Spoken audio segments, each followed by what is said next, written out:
السلام عليكم ورحمة الله تعالى وبركاته. أخواتي الجميلات، نتمنى تكونوا في أفضل وأحسن وأجمل الحالات ديالكم إن شاء الله.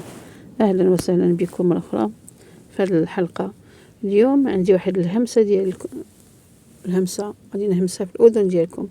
هذه الهمسة كتكون مختلفة شوية، تكون عبارة على واحد الدعاء مفيد جدا كنحتاجوه في حياتنا اليومية دائما باش نبغيو نديرو شي حاجة ولا نقدموا على شي حاجة، نحتاجوه بزاف اللي هو دعاء الاستخارة. بزاف من ديال الاخوات ربما ما كيعرفوش هذا الدعاء كيقول: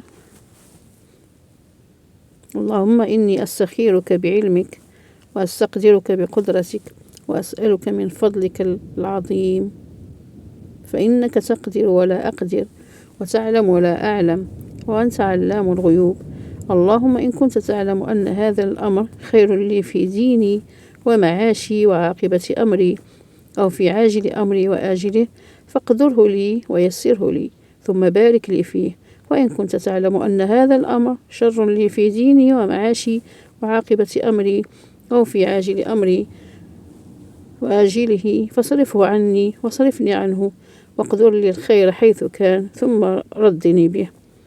دعاء الاستخارة هو الحل ديالنا باش نواجهو تردد المخاوف، باش نتخذوا القرارات اللي تكون صعيبة.